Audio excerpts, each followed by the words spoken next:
आधुनिक भारत के इतिहास में आज हम लोग देखते हैं कि नवीन राज्यों का जो उत्थान या उदय हुआ है वो राज्य कब, कैसे, कहाँ पे उनकी नींव पड़ी है। सबसे इम्पोर्टेंट बात कि जो राज्य ये सब उदय हुए हैं, इन राज्यों में किन किन परिस्थितियों में उदय हुए हैं, उनके रीजन क्या थे और इनके उदय या उत्थान का कारण क्या था, क्या स्वार्थ था या वाकई में वो आवश्यकता थी। तो आइए हम लोग सबसे पहले आज नवीन राज्यों के उदय में हैदराबाद को देखते हैं। और हैदराबाद जो राज्य का उदय हुआ है वो उस राज्य का उदय किन किन कंडीशन में या किन परिस्थितियों में हुआ है। तो सबसे पहले हैदराबाद को देखा जाए तो हैदराबाद का जो नींव रखने वाला है वो नींव रखने वाला चिनक्लीज खां का ये, यानी चिनक्लीज खां को आज हम लोग देखते हैं कि हैदराबाद के उदय में इसका क्या रोल रहा है। तो सबसे पहले देखिए, इस राज्य की नींव जो है मोहम्मद शाह के शासनकाल में चिनक्लीज खां या इसे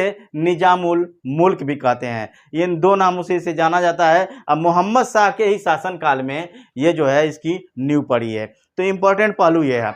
आइए देखते हैं कि इसका जो है और क्या क्या पहलू रहे हैं। सबसे पहले देखिए, जुल्फिकार खां पहला व्यक्ति था, एक इंपॉर्टेंट पॉइंट है, जुल्फिकार खां एक पहला व्यक्ति था जिसने दक्कन में स्वतंत्र राज्य के बारे में सपना देखा था। यानी कि ये कहें कि दक्कन में एक स्वतंत्र राज्य होना चाहिए। वो कौन सा राज्य होना चाहिए, कौन सा राज्य नहीं होना चाहिए, वो दूसरा मैटर है, परंतु ये था कि ये दक्कन में एक स्वतंत्र राज्य हो। ये सबसे पहले जो सपना देखने वाला ये जुल्फिकार महोदय थे, जुल्फिकार खां था।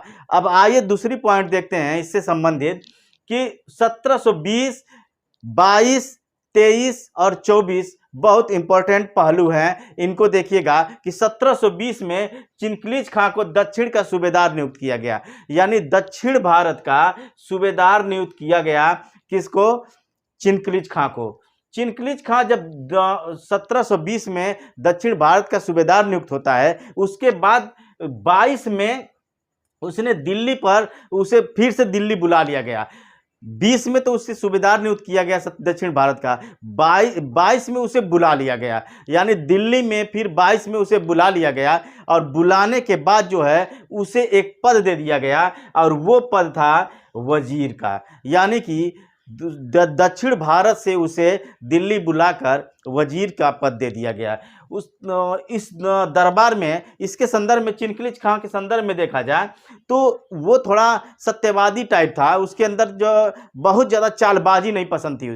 तो चिनक्लीज खां जो है, जो दरबार का कंडीशन देखा, वो दरबार में इतनी षड्यंत्रकारी नीतियां चल रही थी, एक दूसरे के प्रति इतने षड्यंत्र चल रहे थे, उस षड्यंत्र से को देखकर क्षुब्ध हो गया और वो मन में ही प्रण कर लिया कि मुझे ये छोड़कर जाना है। ये पूरी तरह से मन में बना लिया था। यही है, दरबार में षड्यंत्रात्मक वातावरण से क्षुब्ध होकर उसने प्रण कर लिया कि मुझे दक्कन जाना है। पूरी तरह से वो विचार बना लिया कि मुझे दक्कन जाना है।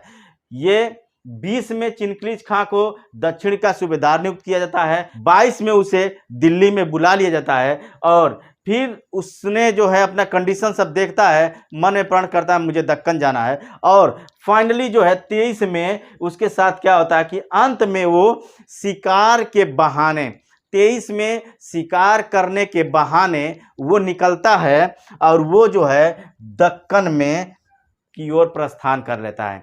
यानी कि वो शिकार करने के बहाने वो निकलता है और दक्कन की तरफ वो प्रस्थान करता है। देखिएगा, ये मैटर है 23 का, 20, 22 और 23 का मैटर था। आइए देखते हैं, इस समय दक्षिण भारत का जो सूबेदार था वो था मुबारिज खां।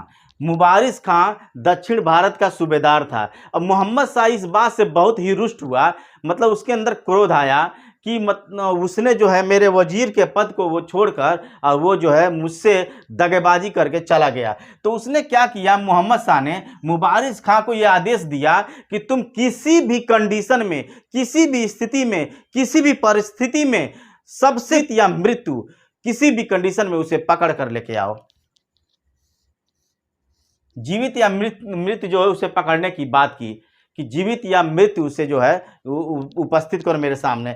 ये रहा 2 मैटर। उसके बाद 24 का देखिए, 20, 22 और 23 का मैटर तो ये था 24 में जो है सुकरखेड़ा का एक युद्ध होता है। सुकरखेड़ा का युद्ध कह लीजिए या फिर सकुरखेड़ा का युद्ध कर लीजिए, ये दो युद्ध होते हैं। ये दो नामों से इसे जाना जाता है। विकल्प में कुछ भी दे सकता है, सकुरखेड़ा दे सकता है या सुकरखेड़ा दे सकता है। ये याद रखिएगा 24 में ये हुआ है, 1724 का ये हुआ है ये युद्ध, सुकरखेड़ा का युद्ध। तो सुकरखेड़ा के युद्ध में अब ये इस मैटर को लेके युद्ध होता है मुबारिज खां और चिनक्रीज खां के बीच, यानी कि चिनक्रीज खां और मुबारिज खां ने के बीच ये युद्ध होता है और फाइनली चिनक्रीज खां ने मुबारिज खां को मार डाला, यानी मुबारिज महोदय को यह फिनिश कर दिया या और दक्कन का वो क्या बना, स्वामी बन गया। अब ऐसे कंडीशन में वो दक्कन का स्वामी बन गया, यानी दक्कन का एक तरह से वो राजा या शासक बन गया। अब ऐसे कंडीशन में जब स्थिति ये खुद दक्कन का शासक बन गया या स्वामी बन गया, तो ये बात से अब पूरी तरह से परेशान हो गया कौन, मोहम्मद शाह। अब मजबूर होकर मोहम्मद शाह जो है उसको चिनक्रीज खां को वो वायसराय का पद दे देता है, यानी कि दक्कन का वायसराय उसे नियुक्त कर देता है। ये मजबूर होकर, कहा जाता है कि पूरी तरह से वो मजबूर हो गया, उसके पास कोई विकल्प नहीं था। अब दूसरा आसफ जहां, जो आसफ जहां की उसके उपाधि भी दे दी, या आसफ जहां कह लीजिए या आसफ जहां की उसको उपाधि दी। एक तो उसको सूबेदार नियुक्त करता है दक्कन का, और दूसरा आसफ जहां की उसको उपाधि भी दे देता है, आसफ जहां की उसे उपाधि देता है। और फाइनली देखिए चिनक्रीज खां ने 1725 में, 24 में उसने सुकरखेड़ा का युद्ध लड़ा और 25 में हैदराबाद का को अपनी क्या बनाता है, राजधानी, यानी फाइनली जो है 25 में हैदराबाद को अपनी राजधानी बनाता है चिनक्रीज खां। तो इस तरह से आप जो हैदराबाद को देख लिए होंगे, एक छोटा सा हैदराबाद का एक आपको झलक दिखाया हूँ। इसके अंतर्गत जो है कि हैदराबाद की नींव कैसे पड़ी, किन परिस्थितियों में हैदराबाद आया और हैदराबाद का कंडीशन क्या था, और फाइनली हैदराबाद के सपना देखा कौन था और उसको उसकी नींव किसने रखी, ये सारा चीज़ मैं आप लोगों को दिया हूँ। और इम्पोर्टेंट बात यह है कि उस समय का हैदराबाद और इस समय के हैदराबाद में बहुत अंतर है, ज़मीन आसमान का अंतर हो चुका है। और हैदराबाद के कंडीशन जैसा कि आप लोग थंबनेल में देख लिए हैं, हैदराबाद का कंडीशन जो है बहुत ही अब बदला है। तो ये रहा है आपका हैदराबाद। इसके बाद मैं अवध का बताऊंगा कि अवध का क्या कंडीशन रहा, किन परिस्थितियों में अवध की नींव पड़ती है, अवध आता है और अवध को वर्तमान में क्या कहते हैं और उस समय अवध नाम क्यों पड़ा। कई बार प्रश्न बनाया जा चुका है कि अवध नाम क्यों पड़ा, अवध किन परिस्थितियों में नाम पड़ा और किन किन नामों से गुजरकर वर्तमान नाम लिए हुए है, सारा प्रश्न आया हुआ है, उस पर चर्चा करेंगे। तो आज जो है हैदराबाद कैसा लगा है आप लोगों को, आप लोग जरूर इसके बारे में मुझे कमेंट करके बताइएगा। बहुत बहुत धन्यवाद।